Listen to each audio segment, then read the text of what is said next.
کی طرف بڑھتے ہیں سبق آموز حکایت۔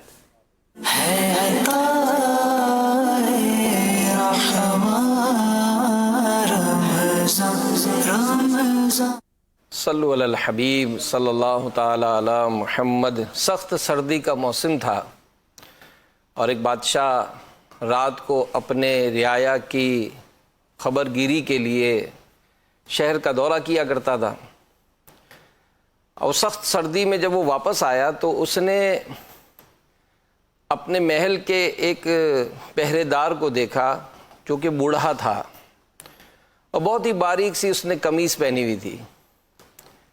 اب بادشاہ بڑا حیران ہوا کہ اتنی سخت سردی ہے اور یہ اتنے معمولی سے لباس میں کھڑا پہرا دے رہا ہے۔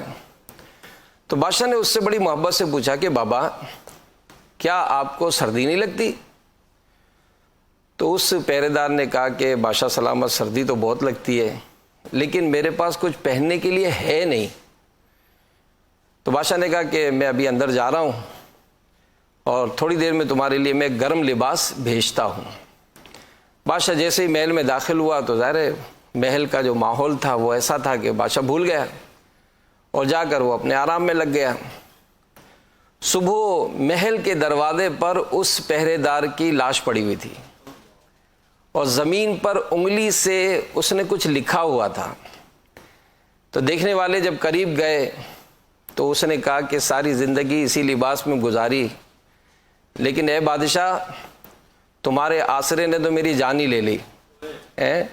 تو اس نے بادشاہ پہ یوں اعتماد کیا کہ بادشاہ جا کر وہ میری خبر گیری کرے گا اور مجھے گرم لباس بھیجے گا تو میں رات گرم لباس میں ہی گزاروں گا۔ تو واقعی یہ بات حقیقت ہے کہ دنیا والوں سے توقعات جو ہے وہ ہمیں کم ہی رکھنی چاہیے تاکہ اگر کبھی کوئی ایسی بات ہو تو ہمارا اعتماد نہ ٹوٹے۔ لیکن ساتھ یہ بھی ضروری ہے کہ اگر کوئی ہم پر اعتماد کرتا ہو تو کوشش کر کے اس کے اعتماد پر پورا اترنے کی بھی کوشش کریں کہ کر بھلا تے ہو بھلا۔ صلو علی الحبیب صلی اللہ تعالی علی محمد۔